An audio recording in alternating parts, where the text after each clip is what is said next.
Ipinagbawal ng Department of Interior and Local Government o DILG ang pagbiyahe ng mga lokal na opisyales ng gobyerno sa ibang bansa simula November 9 hanggang November 15 o sa loob ng isang linggo.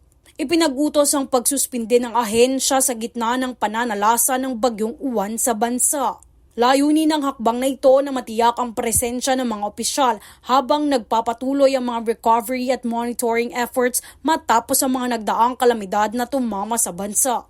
Binigyang din ni DILG Secretary John Vic Rimulya na ang lahat ng opisyales mula gobernador, alkalde at kapitan ng mga barangay ay dapat na siyang mangunguna sa paghahanda sa mga residente ng lugar at siguraduhin ang kaligtasan ng lahat. Alinsunod na rin sa direktiba ni Pangulong Marcos Jr. Pinaalalahanan ng DILG ang mga lokal na pinuno na sa ilalim ng Local Government Code of 1991 at Republic Act No. 10121, sila ang dapat na mumuno sa kanilang Local Disaster Risk Reduction and Management Councils. Nagsimula ang pagsususpindi matapos maging usap-usapan sa social media ang pag-iibang bansa ng ilang opisyal ng gobyerno sa Cebu kahit pa man binabaha na ang kanilang probinsya. Samantala, ayon kay Presidential Communications Office Undersecretary Claire Castro, pag-aaralan muna ng mga otoridad kung makabuluhan ba ang pag-alis sa bansa ng mga naturang opisyales sa gitna ng kalamidad.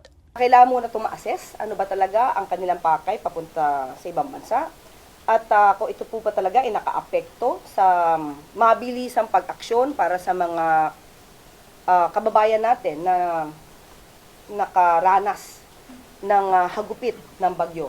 At hindi po natin agad-agad ito masasabi na sila ay may sala na. Kailangan po pag-aralan muna. Sa kasalukuyan, pinaimbestiga na ng DILG ang ilang mga mayor sa probinsya ng Cebu matapos bumiyay abroad sa gitna ng hagupit ng nagdaang bagyo sa lugar. Kaugnay nito, hinimok ni Parañaque City 2nd District Representative Brian Yamsuan ang DILG na gawing opisyal na patakaran ang pagbabawal sa pagbiyahe sa ibang bansa ng mga government officials tuwing may bagyong paparating sa bansa. Anya, prioridad dapat ng mga nasa posisyon ang kapakanan ng kanilang nasasakupan at kababayan lalo na sa panahon ng kalamidad. Binigyang din ni Yamsuan na mahalaga ang presensya ng mga opisyal upang matiyak ang agaran at epektibong pagtugon sa mga pangangailangan. Jovi Rodriguez, nag-uulat para sa Golden Nation Network.